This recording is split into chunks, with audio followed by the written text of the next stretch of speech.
Next division game on the slate, Detroit, Green Bay. Now, this is a heavyweight battle, two NFC North teams, and we know that these teams know each other very well, but a lot of points here on the board, 47 and a half.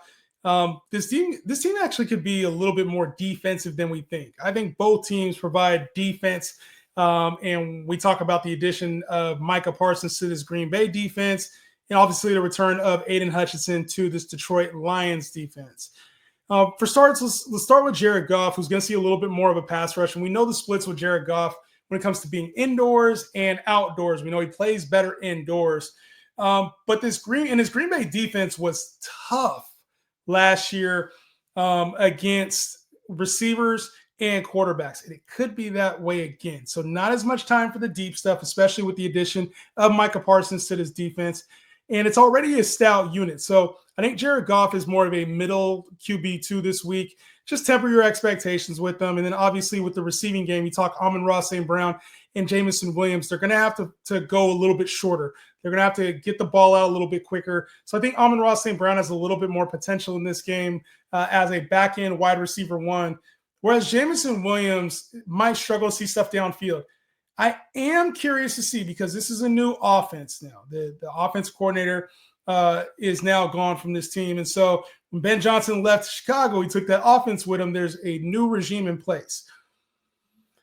They've been talking up Jameson Williams a lot. So are they going to change up a lot of his routes? Are they going to take even more deep shots with him? I'm curious to see how this thing plays out. When they do get their opportunities, do they go to him downfield, or do they try to get him involved in other ways? For now, I'm going to keep Jameson Williams as a high-end wide receiver 3, back-end wide receiver 2 for this week, and I think he has much more ceiling than that. But St. Brown is the one I would still put as a back-end wide receiver 1 until we see the dynamic really change in this situation. As far as the ground game goes, Jahmyr Gibbs, one of my favorite plays this week, even going up against this Green Bay defense. Curious comment from a statement, I should say, from Jerry Jones is that, with Micah Parsons, your run game suffers. And so I want to see what that looks like if Jahmyr Gibbs is utilized on the ground game a little bit more. And there's been a lot of talks about Jahmyr Gibbs being used in the passing game. So when I rank Jahmyr Gibbs, I'm going to put him in the top 3 almost every single week, him and Bijan, and then probably make sure like Saquon, Christian McCaffrey, even in tough matchups. And this matchup was a neutral matchup for Jahmyr Gibbs. But as the season goes on, even in tough matchups, if we see the expected pass game work out of Jahmyr Gibbs, I'm going to have no problem putting him in the top 2 every single time, him and Bijan, until we see something different, until we see something otherwise, and Derrick Henry has a matchup against, Carolina. But for now, Jahmyr Gibbs, high-end RB1 most weeks. And then David Montgomery, he came in and lost some of the red zone work last year towards the end of the year. And the chirp is that Jahmyr Gibbs is going to lose that red zone work yet again. David Montgomery is going to lose that red zone work to Jahmyr Gibbs yet again. Now, I don't know if I fully believe that. I do think David Montgomery will still have some red zone opportunities, and I do think that David Montgomery will still get 10 to 12 carries any given week, and it could be a hot hand scenario where maybe Jahmyr Gibbs getting a couple drives, David Montgomery gets his own drive. So this offensive line is also missing some key pieces. Frank Ragnow retired, and so you deal with a little bit there. I want to see what the run situation looks like for both Gibbs and Montgomery. Do we see them both on the field at the same time? Are they still embracing that Sonic and Knuckles dynamic? So a lot of questions remain with this backfield, which used to be pretty easy to dissect, about a 60-40 split at times, one way or the other. For now, I have a little bit more questions about it. I'm going to assume Jahmyr Gibbs is taking an elevated role, and Dave Montgomery is going to be more in a backup role for him, but still seeing some decent volume. That's how I think this thing plays out. Put a number on it, I would say 70-30 as opposed to like the 60-40 we used to see back in the past. And then Sam Laporta in a decent spot here. Green Bay was a middling team against the tight end last year. But Sam Laporta coming off of kind of a mediocre season for him, dealt with some injuries throughout the year. Curious to see what it looks like with him. Obviously, like I talked about, this being a new regime, he'll have another opportunity to show that he is ready to go. So Sam Laporta, I have him as a middle to back end tight end 1. You're going to start him. You drafted him early. But I have some concerns about him being like a top 5 tight end where he was drafted. I think we're kind of living off of 2 years ago versus what we have in front of us right now, especially with Jameson Williams expected to take a bigger workload, and Jahmyr Gibbs. And as far as Green Bay, I think Jordan Love, last season, we didn't see the Jordan Love of past. Like we saw early on, and then he just dealt with so many injuries last year, which he's got to avoid. He's already coming in with it. He had a thumb surgery this offseason that he's expected to be fully ready to go. But Jordan Love walks into a good matchup against, a vulnerable Detroit secondary at times. Obviously, without Aiden Hutchinson for a portion of the year last year, it was worse. But when you can't run the football against this team, which you can't really run against Detroit, you have to be able to pass. So I think Jordan Love is a high-end QB2 more back-end QB1 for me this week. I expect Jordan Love to have a good game. You can tell the point total is here. They're expected to win this game, even against Detroit.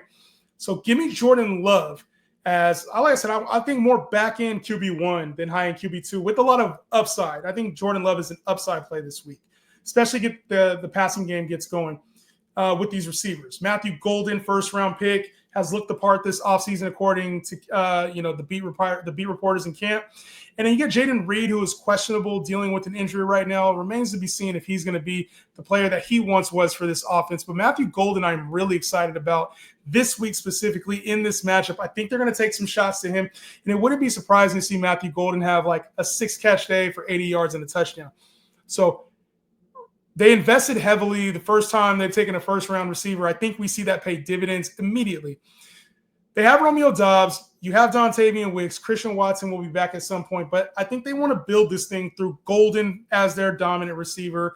You got Doubs as kind of their chain mover on third downs, red zone guy. You get Jaden Reed, who can, kind of be their yak guy once he's fully healthy. I think Golden is going to take advantage of opportunities, even though Jordan Love does tend to spread the ball out a little bit. I like Golden in this spot as a back-end wide receiver 3 with upside. Like I gave you those stats, but I think that's an upside play. It's not guaranteed. Before I start ranking him a little bit higher, I want to see it on the field that he can go and dominate NFL corners. As far as Jaden Reed, he may or may not be available for this game. He is questionable coming into the week. If he does play, he's a flex play for me at best. I think for now I'd want to see him fully healthy, what the reps look like. Is he getting a full starter's worth of snaps, or are they kind of limiting his workload right now before I fully trust him? Flex at best for me right now in 12-team leagues. And then Romeo Doubs should have, he's in a contract year, motivated to be that touchdown guy that he's been for this team. So it wouldn't be surprising to see him get a few cracks in the red zone at touchdowns. If he comes down with one, it wouldn't shock me at all. Romeo Doubs is still off of the flex radar for me. I think he'd be a flex at best in this matchup, just purely based on the points and the potential here for scores. So I think Romeo Doubs, for me, I'd prefer to bench him. If I had to start him as a flex, that'd be the spot I have him. It would be a debatable flex. You might have somebody else who's in that range. And as far as the ground game, Josh Jacobs probably up against some tough sledding here against this Detroit front, who's been elite against the running back over the last few years, one of the best defensive lines in the game. And I expect things to be a little bit slower for Josh Jacobs, but the one thing that might be there is some work in the passing game. So I'd knock him down, probably back in RB1, even almost RB2-ish for me this week. I wouldn't expect a whole lot on the ground for Josh Jacobs. I'd expect this to be more of an aerial attack for the Green Bay Packers. And then tight ends, Detroit was also really good against the tight end position last season. The best team in the league against tight ends last year. But Tucker Kraft has had a vital role, and they use him in different ways.